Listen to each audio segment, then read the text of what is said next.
ನಮಸ್ಕಾರ. ನ್ಯೂಸ್ 26ಗೆ ಸ್ವಾಗತ. ಶ್ರೀಮತಿ ಗಿರಿಜಾ ಶಾಸ್ತ್ರಿ ಸ್ಮಾರಕ ಸಂಸ್ಥೆಯ ಸಂಸ್ಥಾಪಕರು ಶ್ರೀ ಅನಂತ್ ಕುಮಾರ್ ಅವರಿಂದ ಅದಮ್ಯ ಚೇತನರವರ ವತಿಯಿಂದ ಆಶಾ ಮಾಳವಿಯರವರು ಸೈಕ್ಲಿಂಗ್ನಲ್ಲಿ ಭಾರತ ಪ್ರವಾಸ ಕೈಗೊಂಡು ಸುಮಾರು 20,000 ಕಿಲೋಮೀಟರ್ ಕ್ರಮಿಸಿ ಬೆಂಗಳೂರಿನತ್ತ ಧಾವಿಸಿದ್ದಾರೆ.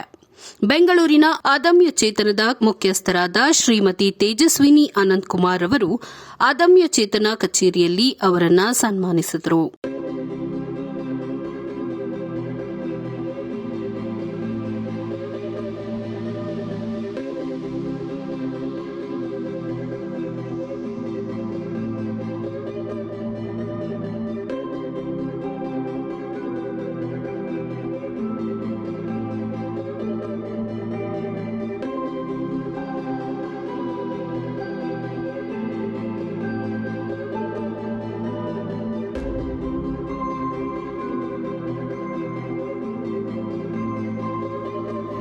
ಸಾಧನೆಯೊಂದಿಗೆ ಮುನ್ನಡೀತಾ ಇದೆಯೋ ಅದೇ ರೀತಿಯಾಗಿ ಇವತ್ತು ನಮ್ಮೊಡನೆ ಮಹಿಳಾ ಸಾಧಕಿಯೊಬ್ಬರಿದ್ದಾರೆ. ಆಶಾ ಮಾಳವಿಯ ಅವರು, ಕುಮಾರಿ ಆಶಾ ಮಾಳವಿಯ. ಇವರು ಇಡೀ ಭಾರತದಾದ್ಯಂತ ಒಬ್ಬಂಟಿಯಾಗಿ ಸೈಕಲ್ ಯಾತ್ರೆಯನ್ನು ಮಾಡಿ ಆ ಸೈಕಲ್ ಯಾತ್ರೆಯನ್ನು ಮಹಿಳೆಯರ ಸಬಲೀಕರಣ ಮತ್ತು ಅವರ ಉನ್ನತಿಗಾಗಿ ಆ ಯಾತ್ರೆಯನ್ನು ಮೀಸಲಿಡುವಂತಹ ಒಂದು ಸಂಕಲ್ಪವನ್ನು ತೊಟ್ಟು ಈಗಾಗಲೇ ಸುಮಾರು 7 ರಾಜ್ಯಗಳನ್ನು ಕ್ರಮಿಸಿ ನಮ್ಮೊಂದಿಗಿದ್ದಾರೆ. ಸೊ ಇವತ್ತು ಅವರಿಗೆ ನಾವು ಅಭಿನಂದನೆಯನ್ನು ಸಲ್ಲಿಸುವಂತಹ ಒಂದು ಕಾರ್ಯಕ್ರಮಕ್ಕೆ ಸಜ್ಜಾಗಿದ್ದೇವೆ. ಈ ಕಾರ್ಯಕ್ರಮಕ್ಕೆ ತಮ್ಮೆಲ್ಲರೂ ಕೂಡ ಸ್ವಾಗತವನ್ನು ಕೋರ್ತಾ ಪ್ರಾರ್ಥನೆಯಾಗಿ ಉಷಾ ಅವರನ್ನು ಸ್ವಾಗತಿಸ್ತಾ ಇದ್ದೇವೆ.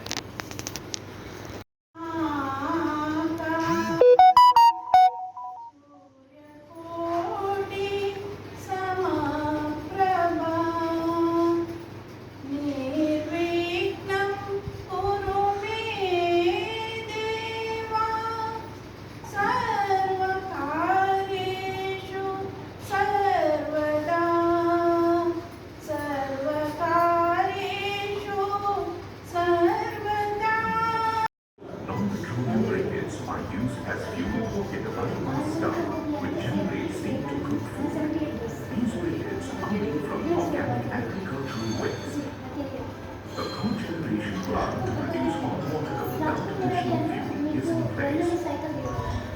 As fuel cooking shells are regularly, thousands of medicinal, fruit, flowering plants, and vegetable-yielding saplings have been distributed among households.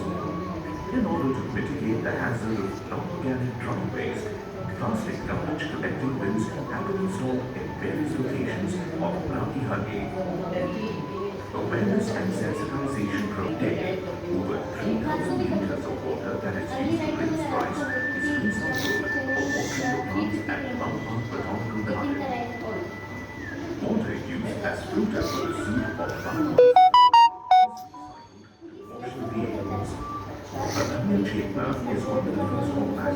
November 1ನೇ ತಾರೀಕು ಇವರ ಸೈಕಲ್ ಯಾತ್ರೆ ಶುರುವಾಯಿತು. ಮಧ್ಯಪ್ರದೇಶ ಫೌಂಡೇಶನ್ ಡೇ ಅವತ್ತು ಕೂಡ ಆ ದಿನ ಅವತ್ತು ಶುರುವಾಗಿದೆ. ಇವರು ಸಂಪೂರ್ಣ ಭಾರತ್ ಯಾತ್ರವನ್ನು ಮಾಡಬೇಕು ಅನ್ನೋಂಥ ಉದ್ದೇಶದಿಂದ ಈ ಒಂದು ಸೈಕಲ್ ಯಾತ್ರೆಯನ್ನು ಪ್ರಾರಂಭಿಸಿದರು. ಅವರಿಗೆ ನಾನು ಹೃತ್ಪೂರ್ವಕವಾದ ಸ್ವಾಗತವನ್ನು ಕೋರ್ತಾ ಇದ್ದೇನೆ. ಅದೇ ರೀತಿಯಾಗಿ ನಮ್ಮ ಸಂಸ್ಥೆಯ ಅಧ್ಯಕ್ಷರಾದಂತಹ ಡಾಕ್ಟರ್ ತೇಜಸ್ವಿನಿ ಅನಂತ್ ಕುಮಾರ್ ಅವರನ್ನು ಕೂಡ ಸಮಾರಂಭಕ್ಕೆ ಸ್ವಾಗತಿಸ್ತಾ ನಿಮ್ಮೆಲ್ಲರನ್ನು ಸ್ವಾಗತಿಸ್ತಾ ಇದ್ದೇನೆ. ಜೊತೆಯಲ್ಲಿ ನಮ್ಮೊಂದಿಗೆ ಇವತ್ತು ಮಾಧ್ಯಮ ಮಿತ್ರರಿದ್ದಾರೆ, ಅವರೆಲ್ಲರಿಗೂ ಕೂಡ ಮತ್ತೊಮ್ಮೆ ತುಂಬ ಹೃದಯದ ಸ್ವಾಗತವನ್ನು ಕೋರ್ತಾ ಇದ್ದೇನೆ. ನಾವೀಗ ಮೊದಲನೇದಾಗಿ ಆಶಾ ಮಾಳವಿಯವರ ಕೆಲವು ನುಡಿಗಳನ್ನು ಕೇಳಬೇಕು ಅಂತ ಅಪೇಕ್ಷೆ ಪಡ್ತಾ ಇದ್ದೇನೆ. ಆಶಾ ಮಾಳವಿಯವರು ಸೈಕ್ಲಿಸ್ಟ್ ಹೌದು, ಸೈಕ್ಲಿಂಗ್ ಮಾಡ್ತಾರೆ. ಅದರ ಜೊತೆಯಲ್ಲಿ ಪರ್ವತಾರೋಹಿ, ಮೌಂಟೇನಿಯರಿಂಗ್ ಕೂಡ ಮಾಡ್ತಾರೆ. ಭೂತಾನ್, ನೇಪಾಳ್, ಭೂತಾನ್ ಮತ್ತು ಬಾಂಗ್ಲಾದೇಶದ ಗಡಿಯಲ್ಲಿರುವಂತಹ BC ರಾಯ್ ಪರ್ವತನ ಏರಿ ಭಾರತದ ಒಂದು ಬಾವುಟವನ್ನು ಅಲ್ಲಿ ನೆಟ್ಟಿದ್ದಾರೆ. ಈ ಪರ್ವತ ಸುಮಾರು 20,000 climbed BC ರಾಯ್ mountain that I was narrating there. And then also ಅವರು ಪ್ರತಿ ಬಾರಿ ಯಾತ್ರೆಗಳನ್ನ ಮಾಡಿದಾಗ ಮಹಿಳೆಯರ ಸಬಲೀಕರಣಕ್ಕಾಗಿ ಅದನ್ನ ಯಾತ್ರೆಗಳನ್ನ ಮಾಡ್ತಾರೆ.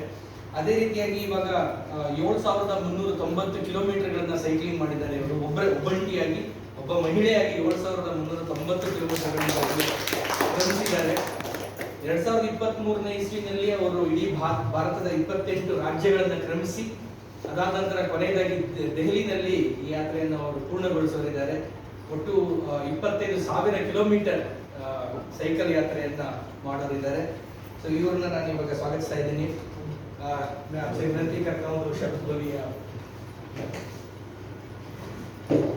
ಇವತ್ತಿನ ಕಾರ್ಯಕ್ರಮದ ಕೇಂದ್ರ ಬಿಂದುವಾಗಿರುವಂತಹ ಆಶಾ ಮಾಲ್ವೀಯ ಅವರೇ, ಮದನ ಚೇತನದ ಸಹೋದರಿ ಸಹೋದರಿ, ಇವತ್ತು ಈಗ ತಾನೇ ನಾವು ಆಶಾ ಮಾಲ್ವೀಯ ಅವರ ಮಾತನ್ನ ಕೇಳ್ತಾ ಇದ್ವಿ.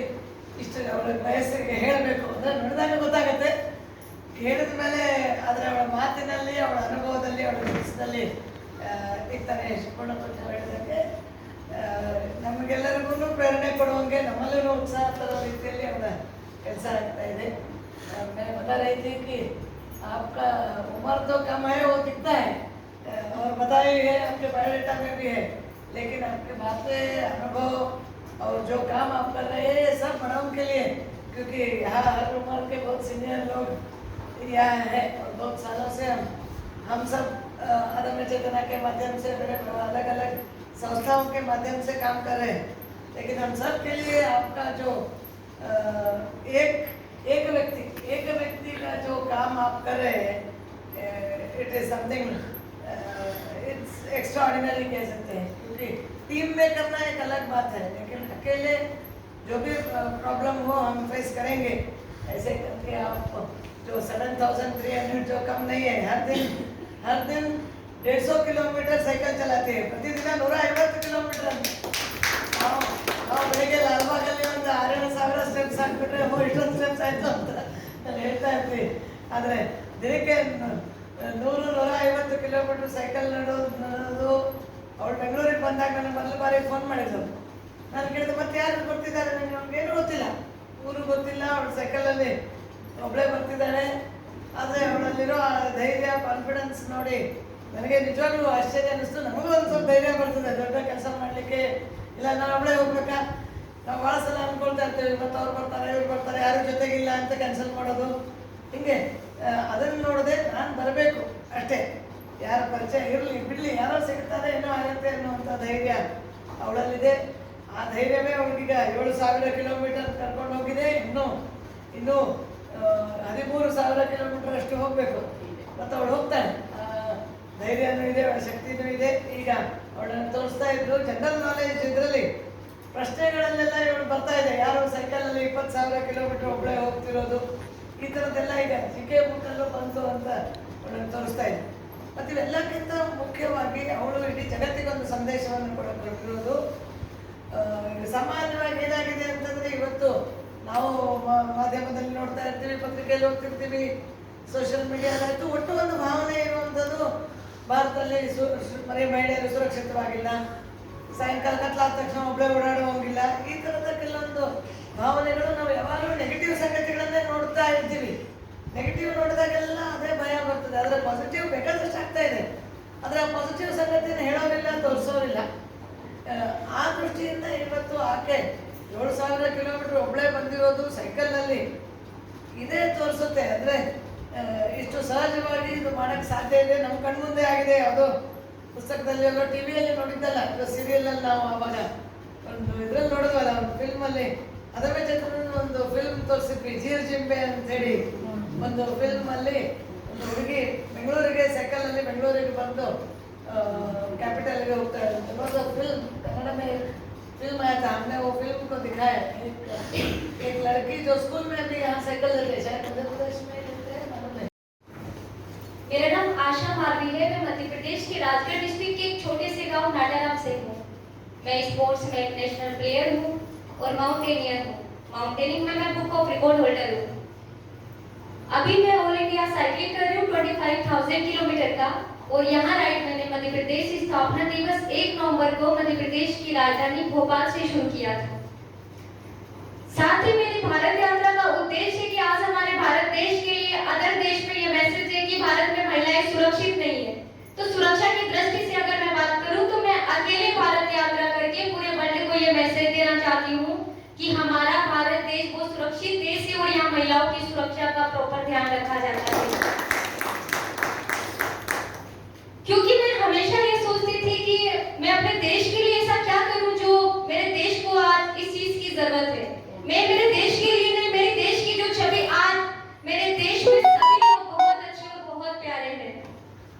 उसके बाद भी हमारे अदर कंट्री में हमारे देश की छवि के लिए ये मैसेज है कि भारत तो सुरक्षित नहीं है, सिर्फ कुछ लोगों की वजह से। हम स्थिति और स्थान तो हमें पता नहीं होता, उसके बाद भी हमारे देश के लिए अदर कंट्री में ये मैसेज है कि भारत तो सुरक्षित नहीं है। तो इसीलिए मैंने ये कदम उठाया है। साथ ही मेरी भारत यात्रा का एक उद्देश्य और है कि आज के जो यंगस्टर हैं, जो छोटे छोटे जिनकी उम्र कुछ भी नहीं होती है, एक छोटी सी समस्या को लेके ये सोच लेते हैं कि हमारी जिंदगी में सब कुछ खत्म हो गया। और मैंने यहाँ तक देखा है कि बहुत सारे यंगस्टर एक छोटी सी प्रॉब्लम्स को लेके सुसाइड तक कर लेते हैं। तो मेरा उनके लिए ये मैसेज है कि हमें हर समस्या का सामना हिम्मत के साथ करना है, और उस हिम्मत के साथ करना है कि समस्या तो हमारी जिंदगी में खत्म हो जाए और हम एक दिन सफल हो जाए। क्योंकि हर सफल व्यक्ति के पीछे बहुत सारी समस्याएं उसकी जिंदगी में होती है, लेकिन जो समस्या का सामना करके आगे बढ़ता है, दुनिया उसी को जानती है, ना कि समस्या के सामने जो हार जाता है उसको जानती है। तो मेरी इस राइट से मैं यंगस्टर को ये मैसेज देना चाहती हूँ कि हमें हर समस्या का सामना हिम्मत के साथ करना है, ना कि हर समस्या के सामने हार जाना या हार जाके घर बैठ जाना। क्योंकि समस्या की अगर मैं बात करूं तो मैं खुद एक ऐसी फैमिली से बिलोंग करती हूँ कि मेरे फादर की तो जब मैं 3 साल की थी तभी डेथ हो गई थी। मेरी माँ मजदूरी करती थी, मजदूरी करके मुझे पढ़ाया लिखाया, क्योंकि वो पढ़ी लिखी नहीं है, दूसरे के यहाँ मजदूरी करती थी। मैंने सिर्फ अपनी माँ को जो समस्या के सामने अगर मैं बात करूं तो मैंने अपनी माँ को सिर्फ मजदूरी करते हुए दूसरे के यहाँ देखा है, और मजदूरी करके मेरी माँ मेरी स्कूल की फीस भरती थी। तो मैंने जिंदगी में हर चुनौतियों को एक्सेप्ट किया है, हर समस्या का सामना किया, और आज मैं आपके सामने हूं। वो बोलते हैं ना कि जो समस्या का सामना करके आगे बढ़ता है, दुनिया उसी को जानती है। तो मैं भी आपके सामने हर चुनौतियों का सामना करके और आज आपके सामने और आज मैं देश के इतना कुछ कर चुकी हूँ। साथ ही मैं सभी को ये कहना चाहती हूँ, हर चीज को लेके ये सोचते हैं कि हम सुरक्षित नहीं, यार अगर शाम को हमें ये बोल दिया जाए कि हमें घर से बाहर जाना है तो हम 10 बार सोचेंगे कि यार हम कैसे जाएंगे, हमें तो बाहर निकलने में डर लगता है। जबकि डर को हम कभी जानते नहीं, कुछ भी नहीं, फिर भी हम उससे डरते हैं। हमारे जो सपने हैं उस डर के सामने कभी कभी तो ये लगता है कि हम पूरे ही नहीं कर पाएंगे। तो मैं आप सभी को ये कहना चाहती हूँ कि जिस चीज को हमने देखा नहीं उससे डरने की क्या जरूरत है। जिसको हम डर को कभी हमने ना देखा है ना जानते, कुछ भी नहीं, फिर भी हम डरते हैं। तो ऐसा क्यों? हमें उस डर को हटा के आगे बढ़ना है, और हम जो सोचते हैं हमें वो करके दिखाना है। क्योंकि हमारे डर हमारे मन के वो भाव होते हैं जो हमें हर चीज के सामने ये रोक देते हैं कि नहीं, हमें तो डर लग रहा है, हम बाहर नहीं जा सकते। तो हमें उस डर को हटा के आगे बढ़ना है, और हमें हमारे सपने पूरे करना है। हमारे जो सपने जो हम देखते हैं बचपन से, हम ये सोचते हैं हम ये करेंगे वो करेंगे, जब हम एक एज में होते हैं तो हम ये सोच लेते हैं कि हम तो कुछ नहीं कर पाएंगे क्योंकि हमें तो डर लग रहा है। तो उस डर के वो बोलते हैं ना, डर के आगे जीते, तो डरना नहीं, हमें आगे बढ़ना है, और ऐसे आगे बढ़ना है कि दुनिया के लिए हमें एक उदाहरण बनना है। क्योंकि हम एक शख्स होते हैं, और शख्स बन के कभी कभी तो ये होता है कि हम ये सोच लेते हैं कि हम जिंदगी में कुछ नहीं किया। जब एक उम्र हो जाती है तो ये लगता है कि हमने तो ना हमारे लिए कुछ किया है, जैसे बच्चों के लिए किया है, तो हमें अब हमारे देश के लिए कुछ करना है। ऐसी हम एक शख्स होते हैं, हमें शख्सियत बनना है, शख्सियत बन के जाना है। क्योंकि जिंदगी कुछ दिन की, हमें जाना भी फाइनल है, आएंगे तो जाना भी है। जिंदगी एक ट्रेन की तरह है, तो जब तक इस ट्रेन में हमें ऐसा कुछ करके जाना है कि हमें जाने के बाद भी लोग हजारों साल तक जिंदा रहे। तो मैं एक छोटी सी आशा थी, मुझे ऐसी आशा बनना था कि मेरा देश मेरे लिए प्राउड फील करे, और मेरा जो देश की छवि है अदर कंट्री में, आज जो मेरे देश की छवि, उस छवि को सुधारने के लिए मैंने एक कदम उठाया है। टोटल यात्रा मेरी 250 दिन की है। मैंने यहाँ 1 नवंबर को मध्य प्रदेश स्थापना दिवस को शुरू किया था, भोपाल से, मध्य प्रदेश की राजधानी, एमपी, गुजरात, महाराष्ट्र के बाद गोवा के बाद तमिलनाडु, केरला, देन मैं कर्नाटका की कैपिटल आज आपके सामने हूँ, बेंगलोर में। और मैं यहाँ पर माननीय गवर्नर साहब से भी मिल चुकी हूँ, तो उनका भी मैं बहुत बहुत धन्यवाद प्रकट करती हूँ। साथ ही मैं मैम की बहुत बड़ी आभारी हूँ, क्योंकि जिस दिन मैं आई थी, मैं सबसे पहले यहाँ, मुझे कुछ नहीं पता था, बेंगलोर का मुझे कुछ भी नॉलेज नहीं था। तो मैं किया और ये हमारे देश के लिए भी बहुत सहयोग करी है, इसलिए मैं इनकी बहुत बड़ी आभारी हूँ। बहुत बहुत धन्यवाद मैं मैम को देना चाहती हूँ। साथ ही